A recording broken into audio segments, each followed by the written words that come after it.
빌립보서 4장 4절에서 8절. 다 찾으셨죠? 교독하겠습니다. 주 안에서 항상 기뻐하라. 내가 다시 말하노니 기뻐하라. 아무것도 염려하지 말고 다만 모든 일에 기도와 간구로 너희 구할 것을 감사함으로 하나님께 아뢰라.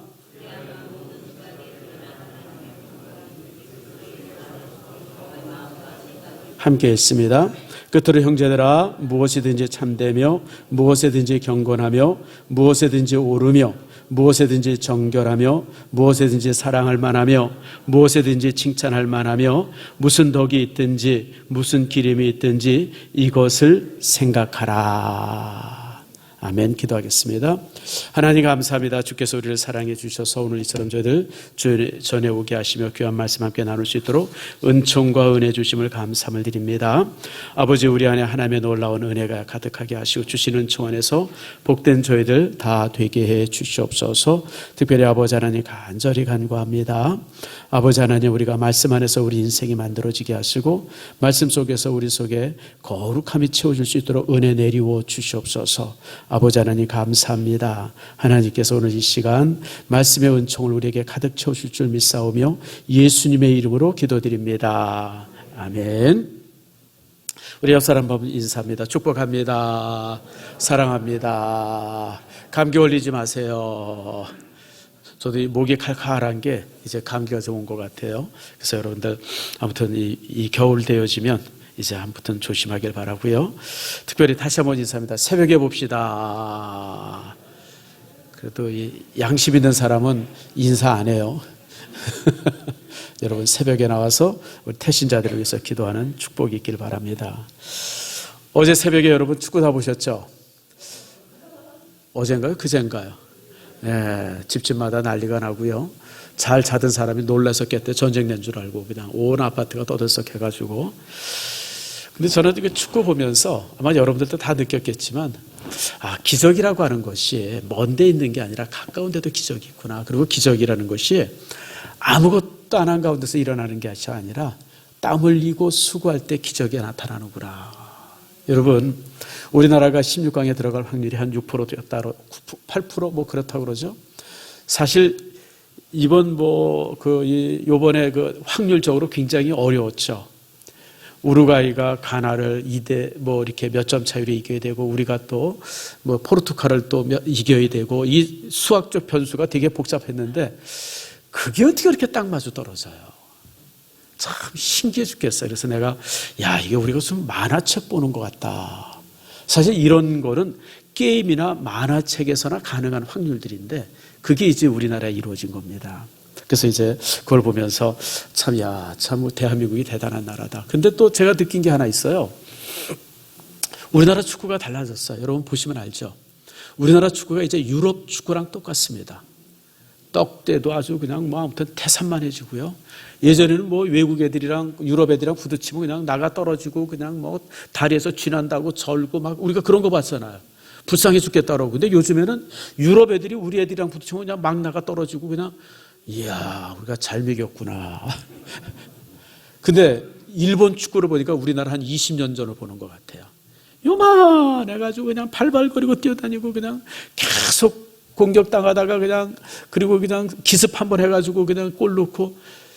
그래서 제가 축구를 보면서 그런 생각을 해봤어요. 우리나라 축구는 지금 유럽화가 되었고, 일본 축구는 이제 우리나라를 닮아가는구나. 우리나라 한 20년 전 축구하는 것을 요즘 이제 일본 애들이 하더라고요. 그래서 참 그런 걸 보면서 참 어제 하루, 아주 어제도 그렇고 오늘도 그렇고 그냥 TV 뉴스 속에 그냥 축구 얘기가 가득 차 있어요. 그래서 참 이렇게 우리나라가 참 이런 일이 있구나. 그래서 제가 기대하건대 윤 대통령이 카타르에 갈 수 있는 기회를 우리가 줬으면 좋겠어요. 뭐 말인지 잘 몰라요? 결승에 나가라고요. 결승에 나가게 되어지면 그 나라 원수가 와서 그 결승 게임을 보게 돼 있습니다. 우리 윤 대통령 한번 보낼까요? 마음에 안 드는데 우리 보내는 거 허락합시다. 허락하십니까? 예, 우리는 믿음밖에 없어요. 그걸 어떻게 아멘이 나와요? 그런데 그런 마음도, 여러분, 우리가 우크라이나랑 비기고 포르투갈을 이겼는데 뭘 못하겠어요, 여러분들. 참 하나님이 함께 하시면. 그래서 참 이런 걸 보면서 참 대단하다라고 하는 생각을 좀 해보게 되어집니다. 사실 이제 오늘 여러분들과 함께 나누려고 하는 말씀이 샬롬, 다시 말하면 평화입니다. 아마 여러분 많이 들어본 얘기일 거예요. 샬롬이라는 말이 있고 평화라는 말 중에 샬롬이라는 말이 있고 또 하나가 이제 그 팍스라는 말이 있어요. 팍스, 그것도 평화래. 피스로 번역을 합니다. 팍스 로마나 그래가지고 2000년 전에 로마에서 주어진 어떤 그 평화 이야기들이 종종 들어본 일이 있을 거예요. 근데 팍스 로마라고 하는 것은 뭐냐면 로마가 지중해 근처 그 당시 문명세계 전체를 정복을 했어요. 칼로 정복을 하고 있어. 이제 꼼짝 마라. 뭐 이래가지고 온 평화입니다. 사실 그래서 팍스 로마나 다시 말해 로마에 의해서 이루어진 평화는요. 칼에 의한 평화입니다. 총칼에 의한 평화죠. 여러분 지금 중국 같은 나라를 보면 그걸 볼 수 있잖아요. 중국 사람들이 부글부글 끓어오는데도 불구하고 이 중국 공산당들의 그 어떤 그 총칼 앞에 그냥 꼼짝부터 숨죽이지 못하고 살죠. 근데 사실은 중국을 이렇게 바라볼 때 여러분들 우리가 참 중국이 평안하다, 별일 없다 막 이렇게 생각하지만요. 실제 그들의 평화는 총과 칼에 의한 평화예요. 한 번 터지면 어떻게 될지 아무도 가늠할 수 없는 그런 것이죠. 반면 성경에서 말씀하고 있는 평화는 하나님이 주시는 진정한 평화입니다. 그래서 헬라어로 에이레네라고 그러는데 에이레네는 하늘에서 내려오는 진정한 평안. 그것을 갖다가 이제 이 평화를 말하죠. 예수님께서는요 전쟁을 절대적으로 거절하셨습니다. 우리가 기독교 세계에서 가장 큰 이 담론의 거리가 뭐냐면 전쟁에 관한 문제입니다. 아마 여러분 이제 우리 기독교인들이 전쟁을 해야 되느냐 말아야 되느냐 이런 문제를 가지고 굉장히 고민하게 되어지고 그 문제를 가지고 사실 우리가 신학적으로 굉장히 논쟁을 많이 합니다. 근데 사실 이 논쟁이 답이 없습니다. 끝이 없습니다. 근데 분명한 사실은 예수님은 전쟁을 반대하셨습니다. 따라합시다. 칼을 쓰는 자는 칼로 망하리라. 그게 예수님께서 전쟁에 관해서 주신 아주 명제입니다. 칼을 쓰는 자는 칼로 망하다. 다시 말하면 절대 기독교인들은 칼을 써서는 안 된다. 전쟁을 하면 안 된다. 그게 이제 예수님 명령. 그래서 여러분 초대교회 때 기독교인들이 순교당한 가장 큰 이유 중에 하나가 여러분 뭐 우상 숭배도 있지만 또 다른 이유 중에 하나가 이 전쟁 반대론 때문에 그렇습니다. 여러분 잘 알다시피 로마라고 하는 나라는 칼로 세워진 나라 아닙니까? 근데 이 군인들이 또 이제 귀족들이 또 신민들이 예수를 딱 믿으면 그때부터는 군인을 안 하는 거예요. 전쟁을 안 하는 겁니다. 그러니까 예수 믿는 사람이 전쟁을 거절하게 되어지니까 이게 국가 체제가 유지가 되질 않는 거예요. 그렇잖아요, 여러분들. 다 군대 안 가겠다는데, 나 전쟁 안 하겠다는데 이게 국가가 되겠습니까? 그래서 사실 초대교회 때 우리 믿음의 사람들이 굉장히 많이 이 핍박받은 이유 중에 하나가 이 전쟁을 거절했기 때문에 그렇습니다. 최초의 순교자, 로마의 최초의 순교자가 한 사람이 있는데 막시누스라고 하는 사람인데 그 사람도 전쟁을 거절하다가 순교당합니다. 나는 이제 예수 믿기 때문에 칼을 들지 않겠습니다. 그리고 칼을 드는 것을 거절하죠. 그래서 이제 순교를 당합니다. 아마 여러분들은 이제 좀 생소한 이름이긴 할 텐데, 그래서 사실은 교회는 철저하게, 예수님은 철저하게 전쟁을 거절했습니다. 그러다가 이제 5세기, 6세기 오면서 여기에 심각한 변화가 하나 일어납니다. 다시 말해 의로운 전쟁의 개념이 만들어집니다. 의로운 전쟁. 그게 왜 만들어지냐면 이제 여러분 잘 아다시피 게르만족이 계속해서 침략해서 로마를 멸망시킵니다. 그 당시 이제 이태리의 밀라노죠. 거기에 이제 주교로 있던 사람이 누구냐면 어거스틴인데, 그리고 이제 로마를 이제 이렇게 게르만족이 쳐들어왔을 때 이 게르만족이 아주 무식하게 이럴 데가 없어요. 그러니까 이 게르만족은 그냥 점령해서 그 돈 좀 받아가고 이런 정도가 아니라 점령을 하면 그냥 도시 전체를 완전히 불태워서 없애버립니다.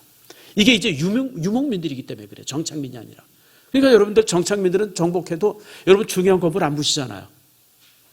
여러분 정착인들은 전쟁을 해도요, 사람은 죽여도 건물이라든지 이런 건 그냥 놔둬요. 왜냐하면 자기가 살아야 되기 때문에. 근데 유목민들은 그런 게 없어요. 그냥 뺏어서 약탈해가지고 다 불사르고 그냥 떠나버리는 거예요. 그러니까 게르만족이 이제 그런 식으로 이제 로마를 침략한 겁니다. 그랬을 때 이제 어거스틴이 로마에서 어떻게 하면 이제 이 나라를 지켜야 되느냐 이 문제를 가지고 굉장히 고민하다가 만들어진 게 의로운 전쟁의 개념이 만들어집니다. 교회 안에. 우리 기독교인들이 칼을 들면 안 되지만 의로운 일을 위해서는 칼을 들어도 된다. 이런 논리가 이제 그때부터 만들어지기 시작하고 그게 이제 지금 우리 개신교인들이 가지고 있는 전쟁의 논리입니다. 그러나 솔직히 얘기하면 기독교인들은 전쟁을 거절합니다. 그게 성경적입니다. 물론 구약 성경에 보면 수없이 많은 전쟁 얘기가 나오지만 그러나 이제 그래서 그걸 기초로 해서 의로운 전쟁의 개념이 만들어집니다만은 그러나 우리가 바라보고 믿는 예수님은 전쟁을 거절합니다. 주님께서는 단호하게 말씀하시죠. 칼을 쓰는 자는 무엇으로 망하리라? 칼로 망할 것이다. 그게 이제 그래서 여러분 여기에 서서 기독교와 무슬림들, 이슬람교와의 아주 전형적인 다름이 여기서 만들어집니다. 이슬람 교도들은 모든 전쟁은 알라의 이름으로 합니다. 그들의 신의 이름으로 전쟁을 합니다. 그렇죠, 여러분들. 여러분 무슬림들 보세요. 지금 이란, 이라크라든지 또 IS라든지 그 다음에 이제 무슨 텔레반이라든지 이런 사람들이 정당할 때 자기들의 전쟁을 정당화시키기 위해서 항상 알라의 이름으로, 알라 신의 이름으로 전쟁을 합니다. 근데 개신교는, 기독교는 2000년의 역사를 통해서 하나님 이름으로 전쟁했던 기록은 딱 한 번 있습니다. 그게 십자군 전쟁입니다. 십자군 전쟁 하나만 하나님의, 그러나 사실 역사적으로 보면 또 기독교의 어떤 그 이제 역사적 관점으로 보면 십자군은 아주 잘못된 전쟁입니다. 우리는 십자군이라고 그러면 나는 어렸을 때 십자군이 굉장히 정의의 용사 같고 대단한데 사실은 여러분 그렇지 않습니다. 십자가는 교회가 가장 잘못했던 역사의 흔적 중에 하나죠. 근데 이제 그들은 이제 하나님의 이름으로 전쟁한다고 하는 표치를 걸고 이제 무슬림과 싸웠지만 사실 그 논리가 잘못된 겁니다. 하나님의 이름으로는 그 어떤 칼을 들어서도 안 되는 것이 정상적인 겁니다. 그래서 오늘 시간에 여러분들과 함께 나누려고 하는 것이 샬롬, 이 평강에 관한 문제입니다. 종종 교회 안에도 보면 이제 하나님의 이름으로 교회를 막 시끄럽게 하는 사람들이 있어요. 교회가 정의가 서야 된다고 그러고 교회가 올바라야 됩니다 그러고 막 이런 사람들이 있는데 나는 그런 사람들 이렇게 바라볼 때마다 참 안 돼 보여요. 따라합시다. 다 공갈이다. 거짓말이에요, 여러분들. 하나님의 이름으로, 정의의 이름으로 무슨 전쟁을 하고 교회를 시끄럽게 하고 그런 게 어디 있어요? 실제 야고보 사도가 그랬습니다. 야고보 사도가 보니까 교회가 분쟁이 막 있는 거예요. 막 서로 갈등하고 서로 싸우고 막 그러고 그러니까 야고보가 이제 뭐라 그러냐면 야고보서 4장 1절과 2절에 이렇게 말합니다. 자, 한번 읽어봅시다. 시작. 싸움이 어디서 나느뇨? 어디로? 다툼이 어디로 쫓아 나느뇨? 자, 지금 교회가 성도들이 막 싸우고 있어요. 서로 편의져가지고 다투고 있어요. 그럴 때 이제 싸움이 어디로, 다툼이 어디로 쫓아 나느냐? 계속해서 읽어봅시다. 시작. 너희 지체 중에서 사울은 정욕으로 쫓아난 것이 아니냐? 너희가 욕심을 내어도 얻지 못하고 살인하며 시기하여도 능히 취하지 못하나니 너희가 다투고 싸우는다. 다시 말하면 교회 안에서 성도들이 막 갈등하고 이럴 때 그 야고보 사도는 한마디로 정의합니다. 니들이 겉으로는 정의를 세운다, 하나님의 말씀을 세운다, 발음을 세운다, 무슨 교회를 아주 공의롭게 만든다. 니들이 말은 그렇게 하는데 그거 다 거짓말이야. 너희들이 진짜 싸우는 이유는 딱 하나야. 따라합시다. 욕심 때문이다. 욕심 때문에 싸우는 거예요. 자기를 드러내려고 하는 욕심, 자기를 뭔가 세우려고 하는 욕심, 자기 편을 만들려고 하는 욕심, 자기가 주도권을 잡으려고 하는 욕심, 이런 욕심 때문에 너희들이 싸우지 무슨 정의야 개뿔은. 바로 그 말씀입니다. 이해가 되시죠? 이게 가정도 동일합니다. 국가도 동일하죠. 여러분 국가에 보면 증오를 먹고 사는 집단이 있어요. 여러분 밥을 먹어야 되는데 이 집단은 증오를 먹고 살아요. 증오가 없이는 이 집단이 유지가 안 됩니다. 그게 바로 정치하는 사람들이에요.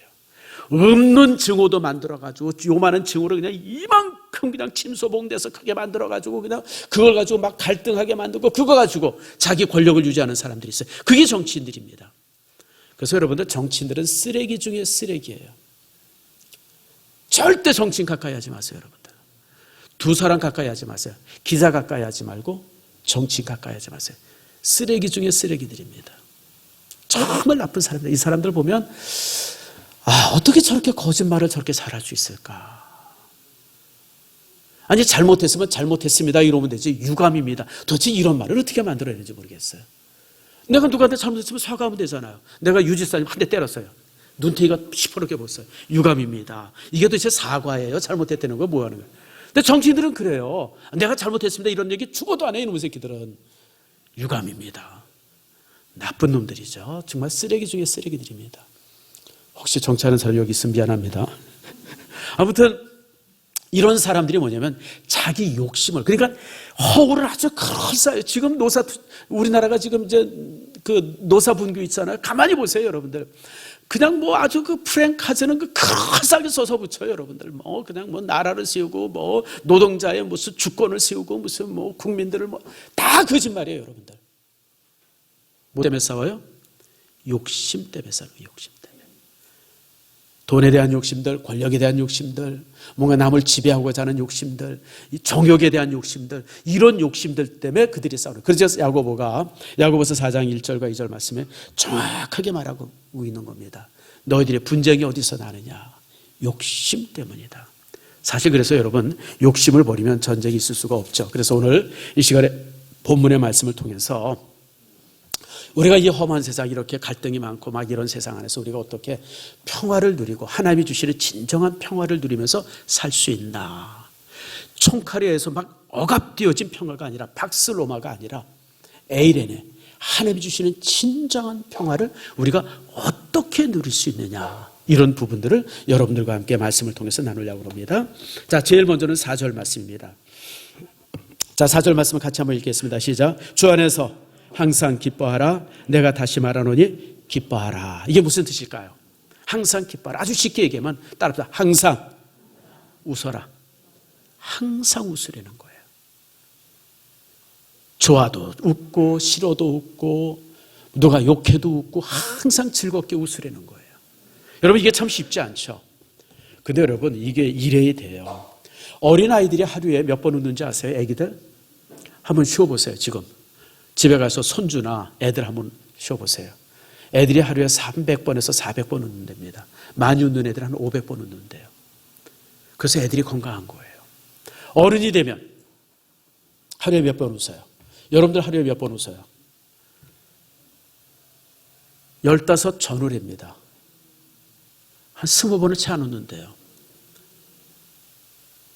그래서 여러분들, 우리가 안 건강한 거예요. 사람은요, 웃음으로 웃을수록 건강해지고요, 건강한 사람들이 많이 웃습니다. 저는 참, 제가 이렇게 종종 제가 말씀드리지만, 싫은 사람은 얼굴이 심각한 사람이 싫어요. 사람들 보면 심각한 얼굴들이 있죠.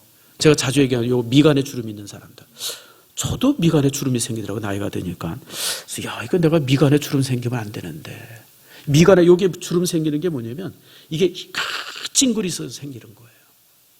여러분들, 미간에 주름 있는 사람은 제가 허락할 테니까 오늘 가서 보톡스 맞으세요. 미간에 주름 피세요. 한 10년은 더 늙어 보이고요, 사람을 망하게 합니다. 여러분, 우리가 주름이 있더라도 웃음의 주름이 있어야 돼요. 웃음 주름이 있어야지 고민의 주름이 있으면 안 돼요. 이해가 되시죠? 많이 웃으세요. 아이고, 목사님, 좋을 날이 뭐 즐거운 게 뭐가 있다고 웃어요. 혹시 그런 분이 있을 수 있어요. 또 이제 재미난 것 중에 하나는 우리 동기들 모임이 있어요. 우리 동기들 모임은 공동 한 150명 정도 우리 이제 신학교 동기들이 모이는 이제 공동 카톡이 있는데, 거기 보면 10년 전, 15년 전 웃은 얘기들이 막 실려요. 그래서 이거 보면, 아니, 이게 언제께 아직도 이게 아직 여기 실리나.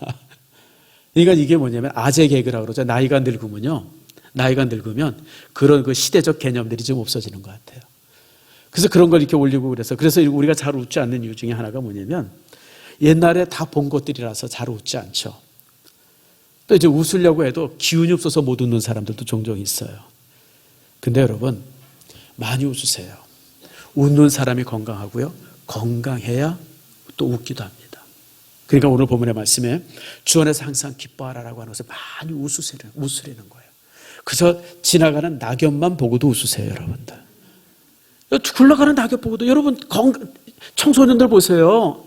그 10대들 보세요. 진짜 지나가다가 낙엽 굴러가는 것마다 웃잖아요, 여러분들. 제가 가끔 카페 같은 데 이제 들어가면요. 이제 사실 우리나라의 약점이 뭐냐면 거리에 벤치가 없어요. 그래서 사람을 만날래도 만날 장소가 우리가 없어요. 그래서 카페 커피 마시러 들어가는 게 아니라 사실 우리나라 카페는요, 사람 만나러 카페 들어갑니다. 그렇죠, 여러분들?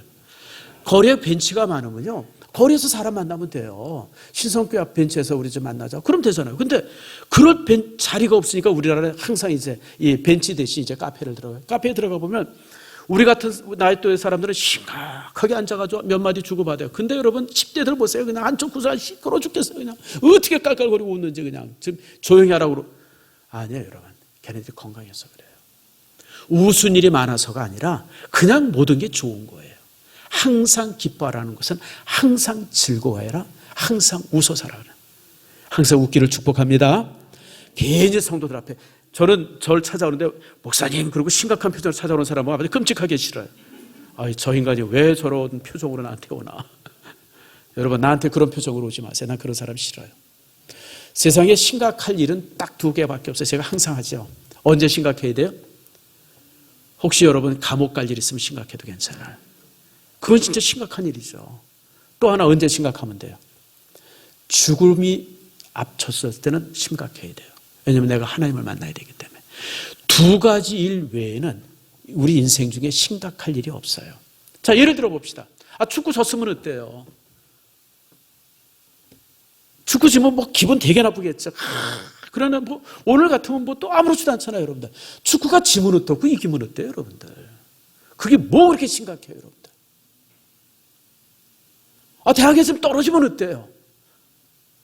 대학도 안 다니면 어때요? 여러분 처칠 아시죠? 2차 대전의 영웅 아닙니까? 처칠이요. 여러분 영국에 있어서 최고의 가문이 처칠 가문입니다.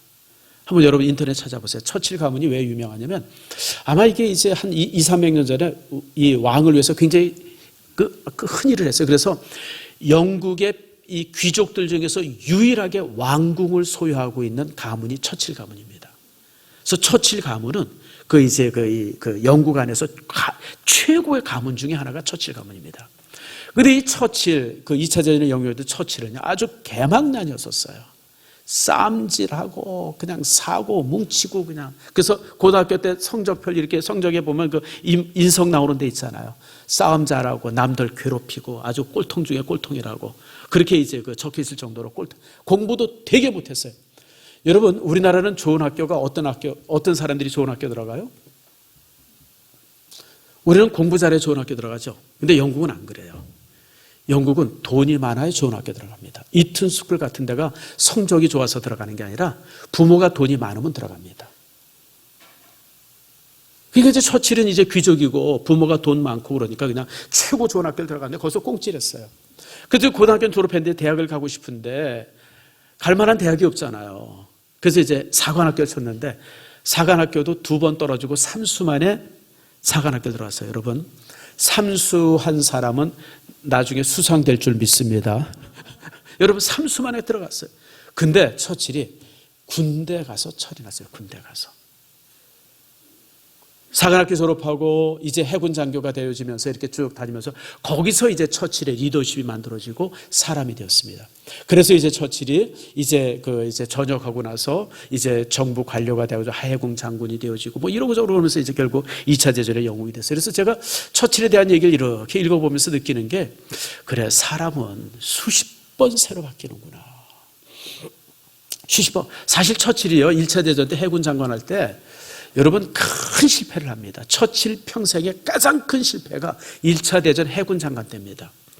혹시 여러분 제가 지금 터키 보면 보스포러스 해협이 있고 그 밑에 갈라폴리라고 하는 해협이 하나 또 있어요. 그래서 보스포러스 해협을 지나가려면 흑해로 가려고 보면 2개의 해협을 지나갑니다. 갈라폴리 해협, 근데 보스포러스 해협. 거길 이렇게 지나갈 때 흑해로 들어가는데 그때 이제 그것을 지나가면서 터키랑 영국이랑 해전이 있었어요. 그때 처칠이 해군 장관을 했었거든요. 1차 대전 때. 거기서 10만 명 이상의 영국 해군을 잃습니다. 처칠이. 되게 실패하죠. 그때 그 전쟁에서. 그래서 처칠은 굉장히 말썽꾼 많고 말썽 많이 부리고 그다음에 이제 일종의 그 실패했던 그런 그 이제 인물로서 이제 기억이 됐어요. 그러다가 2차 대전이 일어나면서 이 상황 안에서 나라를 그래도 짊어질 사람들이 그래도 누가 있겠냐. 그래서 간신히 찾은 게 처칠이었었는데 그때 처칠이 2차 대전의 영웅이 된 겁니다. 그러니까 여러분들 실패가 아니에요, 여러분들. 처칠은 그 실패를 통해서 위대한 수상이 나중에 되어지는 겁니다. 그래서 여러분들 우리가 인생을 살면서 별일이 다 있습니다만은 따라합시다. 항상 웃자. 그죠? 마저도 웃으세요. 빼앗겨도 웃고 잃어버려도 웃으세요. 하나님께서 항상 우리에게 더 좋게 하실 줄 믿습니다. 그래서 오늘 본문에 따라서 주 안에서 항상 기뻐하려는 거예요. 좋은 일이 많아서 기뻐하는 게 아니라 돈이 생겨서 기뻐하는 게 아니라 횡재가 돼서 기뻐하는 게 아니라 하나님께서 더 좋게 하실 거야. 그 믿음 가지고 항상 기뻐하려는 거예요. 아멘 하십니까? 항상 웃으세요, 여러분들. 절대 성도들이랑 만날 때 심각하게 집사님 제발 그러지 마세요. 목사님 제발 이러지 마세요. 나는 저 찾아오는 사람 중에 웃고 오는 사람이 좋지 심각한 표정 가지고 오는 사람은 진짜 끔찍하게 싫어요. 아유 또 뭔 얘기를 하려고 저러나. 여러분 웃고 오세요. 웃으세요. 웃는 사람이 건강하고 건강한 사람이 웃는 거예요. 근데 누구 안에서? 주 안에서. 주 안에서 웃지 않고 그냥 실없이 웃는 사람은 뭐예요? 예, 미친 사람이에요. 우리의 웃음은 주 안에서 되어져야 돼요. 주 안에서. 자, 두 번째로는 5절 말씀입니다. 너희 관용을 모든 사람에게 알게 하라. 관용. 다시 말하면 모든 사람에게 관대하려는 거예요. 자, 여러분 결혼했어요. 남편은 늘어 터졌어요. 아내는 깔끔해요. 두 사람 무진장 싸웁니다. 이제 안 봐도 알아요, 여러분들. 그러니까 아내는 그냥 계속해서 남편한테 뭐라 그러냐면 그냥 제발 양말 벗어서 제대로 갖다 놔라. 그냥 런닝 벗어서 걷다 갖다 놔라. 그냥 그러니까 그냥 죽을 때까지 싸요. 죽을 때까지. 그 남자가 그게 고쳐집니까? 남자는 못 고쳐요. 남자는 머리가 좀 모자라서 못 고쳐요. 그렇기 때문에 그럴 때는 어떻게 하면 돼요? 아내가 맞춰 살면 돼요. 나도 갖다가 아무데나 버리고 나도 그냥 막 지저분하게 같이 살면 돼요, 여러분들. 아, 그게 편하지. 내가 남편 닮아가는 게 편하지 남편을 나 닮게 하는 게 편해요? 안 돼요. 그건 죽어도 안 되는 거예요, 여러분들. 제가 인생을 살아보니까 그래요. 뭔가 내 옆에 나랑 다른 사람이 있으면 내가 그 사람 닮아가는 게 훨씬 편해요. 그게 훨씬 쉬워요. 그게 관용이에요. 관대라는 게 딴 게 아니에요. 그냥 그 사람을 그 사람으로 인정하고 내가 그 사람 닮아가는 거예요. 그 사람을 나처럼 되게 하려고 애쓰지 않는 거예요, 여러분들. 우리가 항상 갈등이 왜 생기냐면 그 사람으로 하고 상대방으로 하여금 내 마음에 맞게 하려고 그러니까 갈등이 생기는 거예요. 그러지 마세요, 여러분들. 관대하다고 하는 것은 내가 그 사람에게 맞춰가는 거예요. 내가 그 사람에게.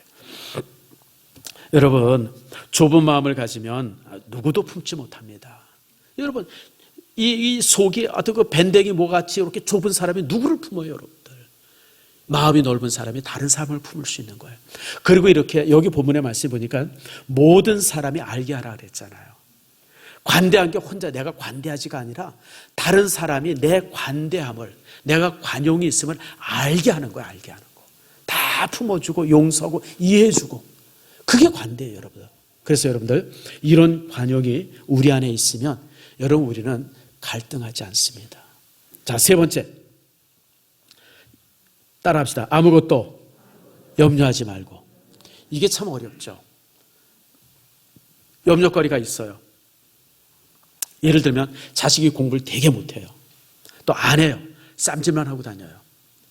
내가 저놈 때문에 이제 걱정하지 말아야지. 이제 내가 염려하지 않을 거야. 딱 마음을 먹는다고.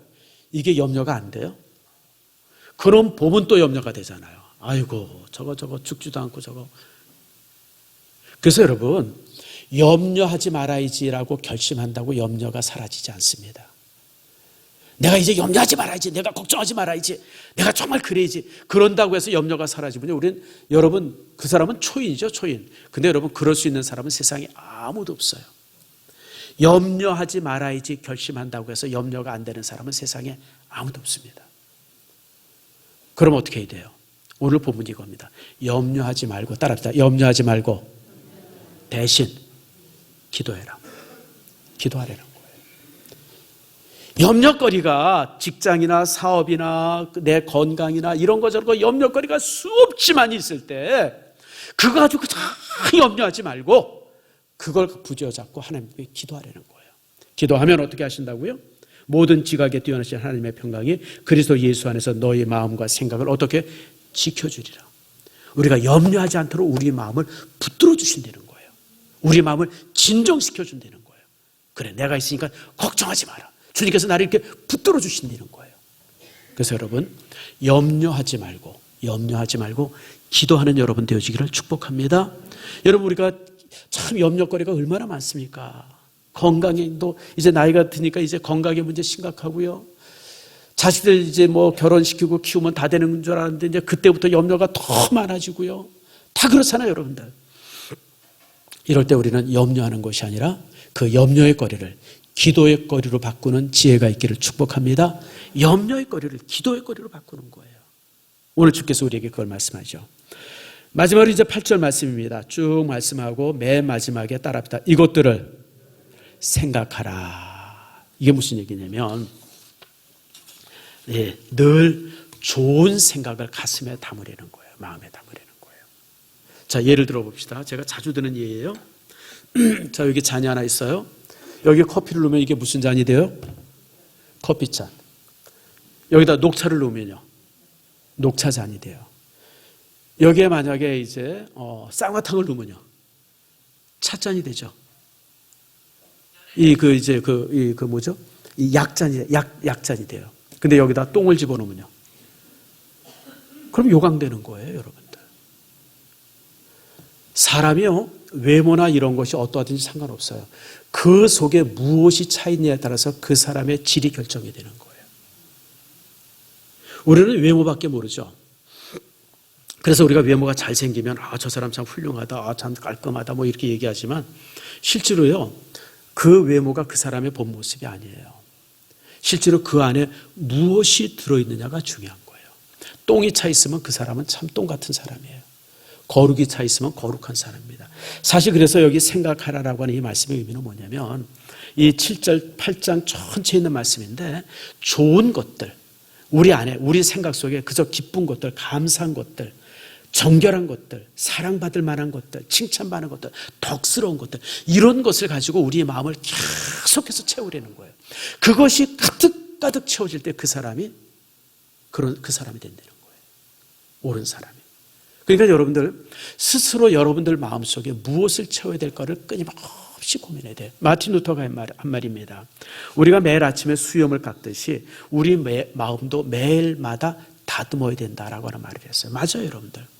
어제 목욕 잘했다고 오늘도 때 없습니까, 여러분? 오늘은 다시 때 끼는 거예요. 그래서 우리가 매일 하루에 3장씩 성경을 읽는 이유는 그 말씀을 통해서 항상 나를 깨끗하게 만드는 거예요. 내 안에 거룩함을 채우는 거예요. 내 안에 정직함을 채우고 오름을 채우고 기쁨을 채우고 바름을 채우고 내 속에 정말 이런 좋은 것들로 가득가득 채워놓을 때, 우리 생각이 그렇게 만들어질 때, 늘 좋은 생각이 우리 마음속에 채워질 때, 여러분, 우리는 정말 행복한 사람이 될 수 있어요. 잠언에도 보면 유명한 말씀이죠. 잠언 23장 7절 말씀입니다. 잠언 읽읍시다. 시작. 대저 그 마음의 생각이 어떠하면 그 위인도 그러한즉. 무슨 말인지 아시죠? 제가 그저께 신문을 하나 봤어요. 신문에 기사가. 보니까 탤런트인데 22살이래요. 여자 탤런트인데. 그래서 근데 뭔 기사인가 그러고 봤더니 음주운전에 걸려가지고 뭐 사고를 냈다나, 그리고 또 그 차 가지고 도망치다가 걸려가지고 지금 재판받는데, 그래가지고 소속사에서도 쫓겨나고 뭐 이런저런 얘기들이 거기 쭉 기록이 돼. 그래서 내가 이렇게 보면서 아이고, 생긴 건 참 이쁘게 생겼는데 속은 똥만 찼구나. 아니 22살짜리가 왜 음주운전을, 그것도 여자애가. 여러분 이해가 돼요? 뭔 짓을 하고 다니는 거야 도대체. 22살 먹은 애가. 그래서 내가 이렇게 보면서 참 이런 애들도 있구나, 살다 보니까. 또 뭐 쌍방울입니까? 거기 쌍방울인가요? 남양인가요? 또 손주가 또 마약을 한다면요. 아무리 할아버지가 돈이 많으면 뭐예요. 손주놈이 다니면서 그냥 그 미국에 유학 보냈더니 미국 유학 가서 배워온 게 마약하는 것만 배워가지고 왔어요. 쓰레기죠, 쓰레기. 아니 돈이 아무리 많으면 뭐하고 명예가 아무리 있으면 뭐해요 여러분들. 재산이 아무리 많으면 뭐합니까? 인생이 쓰레기인데. 그래서 여러분들 여러분 마음속에 좋은 것을 채우세요. 그게 여러분이에요. 우리는 종종 내가 어떤 사람인가, 내 자신이 어떤 사람인가 이런 문제를 가지고 고민할 때가 있어요. 여러분 자신이 어떤 사람이냐면 여러분 마음속에 무엇이 들어있느냐를 보면 돼요. 내가 목사인가 아닌가, 내가 집사인가 장로인가, 그거 중요하지 않아요 여러분들. 그건 그냥 명찰일 뿐이에요. 진짜는 여러분 마음이 진짜예요. 여러분 마음속에 무엇이 들어있느냐가 여러분이에요. 여러분 마음속에 사랑이 들어있고 정직함이 들어있고 오름이 들어있으면 여러분은 좋은 사람이에요. 근데 여러분 마음속에 시기가 있고 미움이 있고 갈등이 있으면요, 여러분 또 그런 사람이에요. 그래서 여러분 오늘 본문의 말씀에 좋은 마음을, 늘 좋은 생각을 가슴에 가져라. 가슴에 가져라. 제가 인상적인 영화가 하나 있었어요. 아마 여러분들도 다 봤을 거예요. 그 영국의 유명한 가수 있죠. 브래드 누구죠? 그 위와더 챔피언 네? 브래드 머큐리인가요? 프레드 머큐리인가? 그 사람 영화. 그 영화 보면서 그 아버지가 항상 아들에게 한 말이 있어요. 좋은 생각, 좋은 말, 또 뭐죠? 세 가지를 얘기를 해요. 근데 이게 뭐냐면 이게 조라스터교입니다. 조라스터교. 나도 그래서 브래드 머큐리가 조라스터교 사람이구나. 그러니까 그 아버지가 아침마다 자식한테 항상 하는 얘기가 좋은 말, 좋은 생각, 또 한 세 가지를 계속 얘기를 해요. 근데 여러분 그게 사실은 우리 성경적인 말이에요. 오늘 좋은 생각을 품으라고 말하잖아요. 항상 우리가 좋은 생각, 좋은 말, 좋은 뜻들 이런 것을 가지고 있을 때 우리의 삶에 진정한 평강이 주어지는 겁니다. 사랑하는 성도 여러분, 평안은 남이 가져다 주는 것이 아니라 하나님의 평강을 내 안에 가져오는 겁니다. 그래서 오늘 성경 우리에게 네 가지를 요구하죠. 첫 번째가 뭡니까? 항상 주 안에서 어떻게 해라? 기뻐해라. 웃어라. 항상 웃으라는 거예요. 두 번째가 뭡니까? 염려거리가 있으면 그걸 가지고 어떻게 해라? 기도해라. 기도해라. 세 번째는 뭐예요? 세 번째는 뭡니까? 두 번째가 관용이죠. 모든 사람에게 항상 관용을 가지라. 관대하려는 거예요. 내가 그 사람을 나에게 맡게 하는 게 아니라 내가 그 사람에게 맡게 하려는 거예요. 이게 굉장히 큰 지혜입니다. 그 사람을 내게 맡게 하려고 그러면요, 이게 평생 죽을 때까지 싸워야 돼요. 근데 내가 그 사람처럼 되기 굉장히 쉽습니다, 여러분들. 그럼 우리가 갈등할 일이 없어요, 여러분들. 그리고 마지막으로는 마음에 항상 좋은 것을 채워라. 좋은 것을 담아라. 여러분 마음그릇에 정말 감사, 기쁨, 거룩, 하나님의 말씀만이 담겨져서 여러분의 인생이 진정한 평강의 인생이 되어지기를 축복합니다.